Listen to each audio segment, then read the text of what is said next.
নমস্কার বন্ধুরা, তোমরা কেমন আছো এই গরমের মধ্যে? আমি তো ভালো আছি, তবে গরমটা খুব বেশি। আমাদের এখানে তো ভীষণ গরম, দেয়াল পর্যন্ত পুরো তেতে যায়, একদম হিট হয়ে থাকে। এইমাত্র সকালে চা খেলাম, এখন বাজে 8টা। তোমাদের সবার চা খাওয়া হয়ে গেছে সকালে? তবে আমার ভিডিওগুলো তোমাদের কেমন লাগে কমেন্ট বক্সে জানিও প্লিজ প্লিজ। আজকে নিরামিষে বা কী রান্না করব। পেঁপের তরকারি আমার ছেলে খেতে চায় না, আমি আর আমার বর খাই নিরামিষের দিনে। আর ভীষণ গরমে পেঁপে খাওয়াটা তো ভালোই। দেখি বক আর করবো না, এবার রান্নাঘরে যাই, দেখি কি রান্না করি, সেটাই তোমাদের সাথে শেয়ার করব। চলো রান্নাঘরে যাই। আজকে আমার রেসিপি হলো, এই উচ্ছেগুলো আমি কেটে নিয়েছি গোল গোল করে। পেঁপেটা কাটা হয়নি এখনো, পেঁপেটা কেটে নেব। আর এখানে এই 1 কাপ মতন মুগের ডাল নিয়েছি। প্রথমে আমি এই মুগের ডালটা ভেজে নেব, বেশি ভাজবো না, হালকা করেই ভাজবো। সকালে তোমাদের সাথে গল্প করতে করতে তখনও ঠিক করিনি পেঁপে দিয়ে কি করব। তারপর ভাবলাম যে পেঁপে দিয়ে এই রেসিপিটাই করে নিই। ভিডিওটি সম্পূর্ণ দেখার অনুরোধ রইল। তবে আমি ডালটা ভেজে নিই আর পেঁপেটা কেটে নিয়ে তোমাদের সামনে আবার চলে আসব।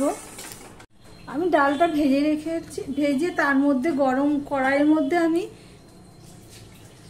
জল ঢেলে দিয়েছিলাম। এবার ওটা ভিজেছিল 15-20 মিনিট। এই যে এবার ওইটা নিয়ে চলে আসলাম এদিকে। ডালের জল বসিয়ে দিয়ে ডালটা ভালো করে ধুয়ে নিলাম। এবার ডালটা আমি এখানে দিয়ে দেব।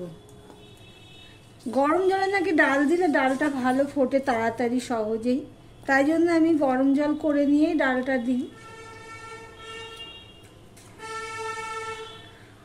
ডাল আমার দেওয়া হয়ে গেছে। এদিকে আমি উচ্ছেটা কেটে নিয়েছিলাম, কিন্তু পেঁপেটা কাটা হয়নি, তাই পেঁপেটা কেটে উচ্ছে ধুয়ে রেডি করে নিয়ে এসেছি।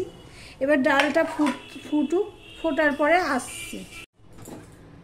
ডাল ফুটে গেছে। ডালটা গরম জলে ভেজানো ছিল বলে ডালটা ফুলেও গেছে, সিদ্ধও হয়ে গেছে। এবার এই গাঁটগুলো আমি ফেলে দেব, ফেনাগুলো ফেলে দেব।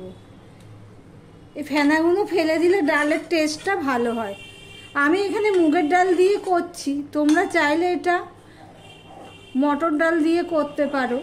আমাদের মটর ডাল খুব একটা কেউ পছন্দ করে না, আমার ছেলেও পছন্দ করে না, আমার বরও পছন্দ করে না, তাই জন্য আমি মুগের ডাল দিয়েই করি। মটর ডালটা আমাদের খুব একটা খাওয়া হয় না।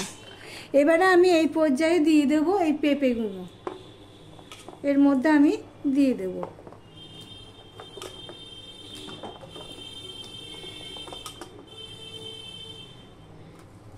এখানে একটা পেঁপে পড়ে গেছে, পেঁপে দিয়ে দিলাম।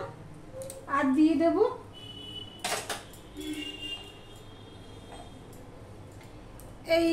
এই নুনটুকু আমি দিলাম, পরে বুঝে নুন দেব।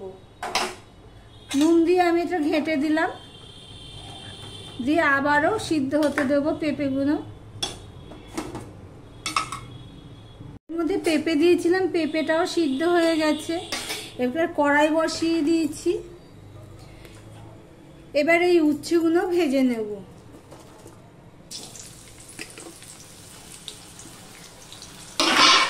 উচ্ছে ভাজার জন্য একটুখানি হলুদ আর একটুখানি নুন দিয়ে দেব, দিয়ে উচ্ছেগুলো আমি ভেজে নিচ্ছি। উচ্ছেটা ঠিকঠাক ভাজা হয়ে গেছে, এরকম লাল লাল করেই ভাজতে হবে, তাহলে উচ্ছের একটা সুন্দর একটা গন্ধ থাকে, সেন্ট থাকে। এবার এগুলো আমি এখানে নিয়ে নিচ্ছি। এই ডালের মধ্যে আলু পেঁপে নুন দিয়ে সিদ্ধ করা ডালের মধ্যেই আমি নিয়ে নিলাম। এখানে আমি আরেকটু তেল দিয়ে দেব। এটা রিফাইন অয়েল দিচ্ছি, সাদা তেল। সর্ষের তেলে এটা হয় না, এটা সাদা তেলেই করতে হবে। এবার এখানে আমি শুকনো লঙ্কা ফোড়ন দিয়ে দিলাম, তেজপাতা দিয়ে দিলাম,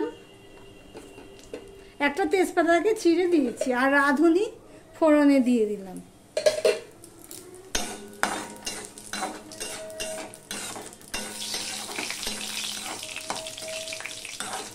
রাঁধুনি ফোড়ন থেকে একটা সুন্দর গন্ধ বেরোলে গ্যাসটা আমি ছোট করে দেব। আমি তখন হলুদ দিইনি, আমি এখন হলুদ দিয়ে দিলাম, কেন আদা দেব তো, দিয়ে আমি এই আদাটুকু দিয়ে দিচ্ছি। এই 1 চামচের একটু উঁচু উঁচু আদা, আর একটু আদা দিয়ে দেবো। এখানে কোনো মশলা নেই তো, শুধু ফোড়নের উপর এটা হয়, সেই জন্যই আদার পরিমাণটা একটু বেশি দিলাম।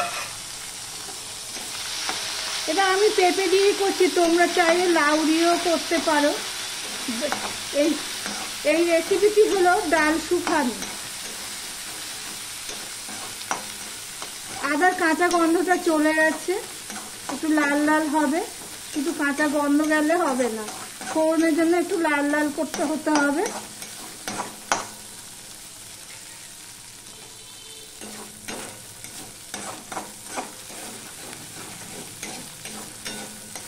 এ দেখো লাল লাল হয়ে গেছে।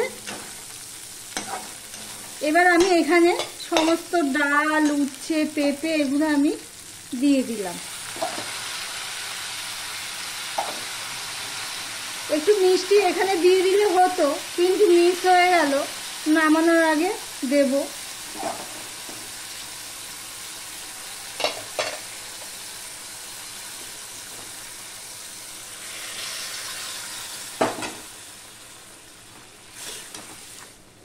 আমার এখানে আরেকটু জল লাগবে, আমি একটু জলটা গরম করে দিয়ে দেব।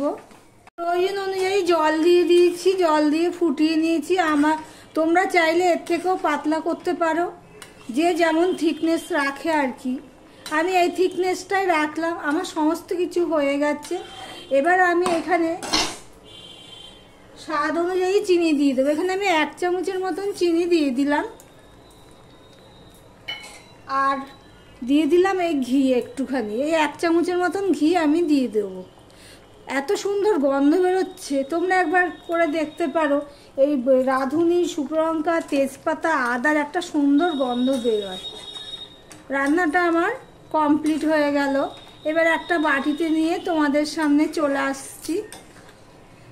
দেখতেই পাচ্ছ, সার্ভ করার জন্য একটা বাটিতে নিয়ে চলে এসেছি। এই রেসিপিটি ডাল শুকানি বলা হয়। এটা এমনি সোজা কথায় বলা হয় তিতর ডাল। এটা পেঁপে আর তিতো দিয়ে করা হয়েছে। আর এই ফোড়নটা এত সুন্দর গন্ধ বের হয়। গরমে নিরামিষের দিনে এরকম একটা রেসিপি থাকলে ভাত খেতে কোনো অনীহা আসে না, তৃপ্তিভাবে ভাত খাওয়া যায়। তাহলে ভিডিওটি এখানেই শেষ করলাম। আবার অন্য কোনো ভালো রেসিপি নিয়ে তোমাদের সামনে চলে আসবো।